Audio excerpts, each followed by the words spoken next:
జగన్ అన్న ఈసారి పెద్ద మాస్టర్ ప్లాన్ వేసాడు. 2024 ఎలక్షన్స్ జగన్ కి చాలా ఇంపార్టెంట్. ఎందుకనేది చెప్తా. 2029 ఎలక్షన్స్ కి చంద్రబాబు నాయుడు ఎట్లయినా పాలిటిక్స్ లో ఉండను, రిటైర్ అయిపోతా అని అన్నారు. ఆయన ఏజ్ కూడా చాలా ఎక్కువైపోయింది, 70+ ఉన్నారు కాబట్టి మేబీ నెక్స్ట్ ఎలక్షన్స్ కి ఆయన ఉండకపోవచ్చు పాలిటిక్స్ లో. సో ఈ ఒక్క ఎలక్షన్స్ లో కనుక టీడీపీ ఓడించి వైసీపీ గెలిస్తే నెక్స్ట్ ఎలక్షన్ ఇంకా అప్పుడు చూసుకుంటారు. ఇంకా దానికోసం ఏం చేయాలి? యాంటీ ఇన్కంబెన్సీ అని ఓట్లు ఉంటాయి, అంటే ప్రస్తుతం ఉన్న ప్రభుత్వానికి వ్యతిరేక ఓట్లు.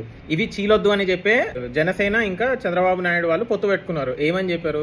ప్రభుత్వ వ్యతిరేకత ఓటు చీల్చనివ్వము అన్నారు. మరి అప్పుడు జగన్ ఏం చేయాలి? ఈ ఓట్లు చీల్చడానికి అని చెప్పి ఎవరో ఒకళ్ళు ఉండాలి కదా. అందుకని చెప్పి షర్మిలాని కాంగ్రెస్ లో పంపించి ఏదైనా కొద్దిగా యాంటీ ఇన్కంబెంట్ ఓట్స్ ఉంటే అది కొంచెం ఆ పార్టీకి డైవర్ట్ అయితే టీడీపీకి పడకుండా ఉంటాయి కదా. సో అట్లా ఈయన అధికారంలోకి రావచ్చేమో అనుకుని అన్నా చెల్లెలు ఇద్దరు కలిసి పాలిటిక్స్ చేస్తున్నారేమో అనిపిస్తుంది నాకు. ఎందుకంటే 2019 నుంచి 24 దాకా షర్మిల ఎక్కడా జగన్ ఒక మాట కూడా అనలేదు. జస్ట్ ఎలక్షన్స్ కి 3-4 మంత్స్ ముందు నుంచి స్టార్ట్ చేశారు.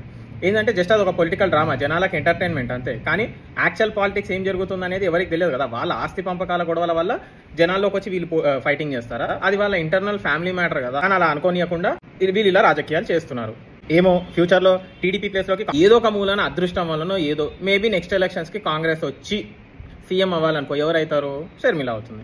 అంటే సీఎం సీట్ అనేది అన్నా చెల్లెలు ఇద్దరి మధ్యలోనే ఉంది కదా. బయటకు వాళ్ళు ఎన్ని కొట్టుకున్నా ఏం చేసినా వాళ్ళ ఫ్యామిలీలో వాళ్ళ బాండింగ్ బాగానే ఉంది అనిపిస్తుంది నాకు. వాళ్ళ అన్నా చెల్లెలు ఇద్దరు కలిసే పాలిటిక్స్ చేస్తున్నారు, వేరే వాళ్ళని రానియకుండా అని అనిపిస్తుంది. ఇది నిజం అవ్వచ్చు, కాకపోవచ్చు. ఇది జస్ట్ ఇది ఒక ఒపీనియన్ అంతే.